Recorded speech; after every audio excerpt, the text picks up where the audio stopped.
पर सरोज शांत रह जाती है। बेटों की मौत उसको गहरे शोक में डाल देती है। ऐसे ही समय बीतता गया। एक रोज सरोज अपने बेटों की याद में खोई हुई होती है कि तभी उसके सीने में तेज दर्द होता है। उसकी पांचों बहुएं उसे अस्पताल लेकर जाती हैं, जहां डॉक्टर उनसे कहते हैं, देखिए ना, हार्ट में ब्लॉकेज हुई है, जिसके लिए इनकी बाईपास सर्जरी होना जरूरी है और इसके लिए तकरीबन 10 लाख का खर्चा आएगा।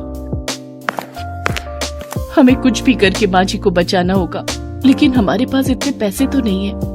अपने पतियों के बाद हम अपनी सासू माँ को नहीं खो सकती। हमारे तो मायके वाले भी गरीब हैं, हम उनसे भी कुछ मदद नहीं मांग सकते।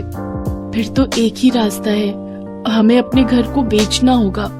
वो पांचों अपने घर को बेच देती हैं और सरोज का इलाज करवाती हैं। थोड़े से बचे हुए पैसों से वो किराए पर एक कमरा लेती हैं और पांचों बहुएं अपनी सास के साथ उस किराए के एक कमरे में रहने लगती है। कुछ महीने तो जैसे तैसे उन्होंने बचे हुए पैसों से काट लिए, लेकिन फिर वो अपना जीवन बेहद ही गरीबी में काटने पर मजबूर हो गई और दिन में सिर्फ एक टाइम ही रूखा सूखा खाना खाकर गुजारा करने लगी। और कुछ समय बाद तो वो टाइम भी आ गया जब उन छहों को भूखे पेट ही सोना पड़ा। दीदी अब तो भूख के मारे जान जा रही है। सही कहा तुमने, अगर हमने पहले कुछ बचत की होती तो आज हमें ये दिन नहीं देखना पड़ता।